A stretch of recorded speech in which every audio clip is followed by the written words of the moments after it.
Today we're going to take a real quick look at the K68 RF radio frequency detector or bug detector, and we're going to see if it is all it is cracked up to be, and we're going to put it up against one of these to see how it works.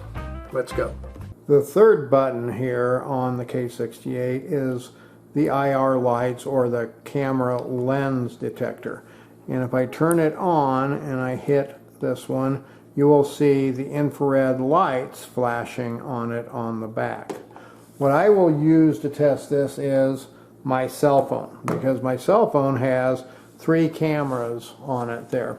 So I'm going to hold this up and hopefully this will show to some degree.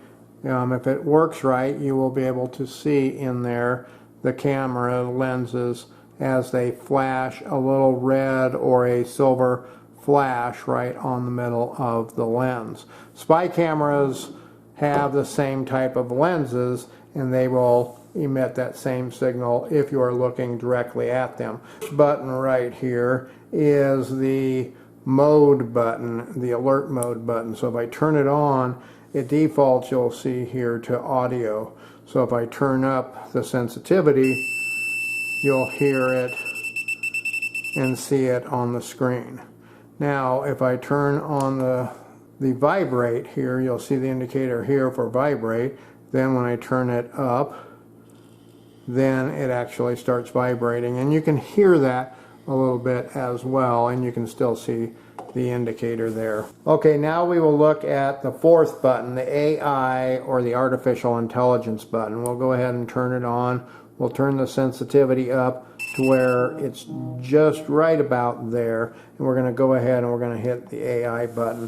What the AI does is now it is just scanning for any signals, and it will alert you if a signal just happens to pop up in the general area. So one of the things I'm going to do now is I'm going to go in on my phone and I'm going to check my email, and we're going to see if it actually triggers anything there. So I'm checking my email and I don't see anything that's triggering. I did test this a little, and sometimes it did work and sometimes it did not work. Now I'll go ahead and I'll just pull up a browser and I'll do some actual searching on the internet. So there is definite activity, and it is Wi-Fi. I am connected to my Wi-Fi here, but it is not detecting that activity. I'm going to now call my voicemail, and I have a Bluetooth device hooked up to my phone, but it did not detect. Now when I hung up, it did beep there, so I did see something. I tested some other things in the AI mode as well. I turned on a Bluetooth speaker and a television and connected them that are about 10 feet away from me, and it did not alert.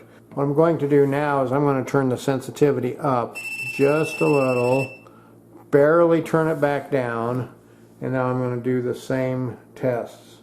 I just received a text and it did not alert that there was a signal that came in. Now when I opened up my email, it did actually start alerting there. Okay, so now we are going to test this probe here. This is a magnetic detector. We're going to go ahead and we're going to turn the K68 on, and then we are going to hit this, the second button here, which is for the probe. And now when you turn that on, it has a little blue light. So now I'm going to grab another little device here, and it's called a GPS tracker. This is a small GPS tracker. It is not turned on. As I get closer, you can see it actually lights up the end, and it gives the alert telling us that there is a magnet. It's telling us there's a magnet close to it, not a GPS device, just a magnet. That is magnetic. So I have a couple of other test devices here. I have a very, very small magnet. Then we get closer and closer and closer. So as you can see, with the smaller one, I have to be fairly close, less than an inch to it before it actually detects it. Here's another one. This is the Denver Broncos football schedule that I keep on my refrigerator. And as we get that magnet closer and closer, it actually doesn't even detect it. One thing you want to keep in mind is there are a lot of things on today's vehicles that have magnets in them. On the brake systems and wheel wells. There's also magnets in speakers. If you have speakers in the door, speakers in the dash, speakers anywhere in the vehicle, those have magnets in them. So remember, this is going to tell you there's a magnetic signature, not necessarily a GPS tracker. So now I want to go ahead and I want to do one more test with the K68. I actually want to test it and see if it can detect a GPS device. There is our trusty GPS tracker right there. I am going to use a very high-tech piece of equipment here to engage the GPS. I'm going to push a little button in there. You will see some lights come on, and now the GPS is turned on and it is able to be tracking. Let's go ahead and let's turn on the K68. As you can see, I've turned the antenna back on, and wow, it's already flatlining right there with the GPS tracker right next to it. So I'm going to go ahead and I'm going to turn it down, and we're going to wand. It is not wanding anything. One of the things I want to do is see if I put it on AI and I set it right next to this tracker, I know that a GPS tracker will emit a signal about every 1 to 3 minutes, maybe 3 to 5. So there it actually picked up something. And if you see on the GPS device, one of the lights started flashing as well. So we're just going to sit here for a second and we're going to see if it does any further detections. So that was another one, and that was approximately maybe a minute after the first one. I'm not going to include all of the dead space in there. Let's go ahead and let it go another minute. So that was another one, again about a minute apart. We're going to do one more test and see how it works.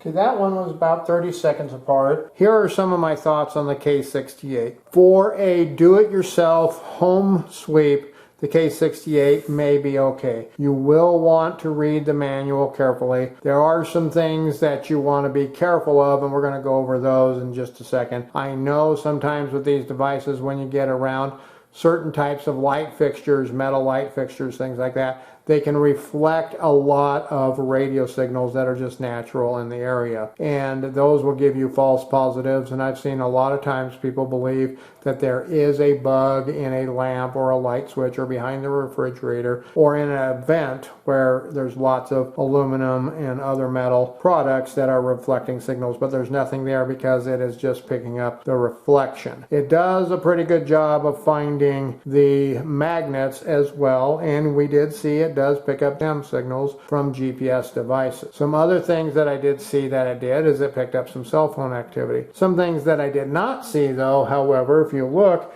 I have a smartwatch right here on my wrist, and at no point did it ever detect my smartwatch. Now my smartwatch isn't always talking to my phone, but it does blip once in a while talking to the phone. I also have a Bluetooth earpiece that I've had on the entire time, and it's been hooked up to my phone, and it doesn't connect with it. It's not ever blipping or connecting to it or identifying either one of these devices, even when I put it on AI. Now if I turn it all the way up, obviously it's going to come up and say, yeah, I think there's something there, but that doesn't mean that it's one of these devices. It's just because the sensitivity is turned all the way up. So I'm going to go ahead and I am going to leave a link for the K68 down below if you want to check it out. That is an affiliate link. If you do make a purchase on Amazon with that, I do get a wee bit of a small commission. Now, I would not recommend buying this and calling yourself a bug detector, a TSCM company. This is not what I would consider technical surveillance countermeasure type equipment. But if you want something to quickly sweep your house, quickly sweep a hotel or an Airbnb, something like that, this may be good. It also has the camera finder, but if you're worried about serious bugs, this is probably not going to find a lot of them. It's not going to find drop devices. It's not going to find burst devices unless they are bursting when you are scanning. It's not going to find scheduled broadcast devices. There are a lot of different types of bugs that this will not find, but it will find your more basic type of bug. And this might be something really good to have just for a little bit of personal peace of mind.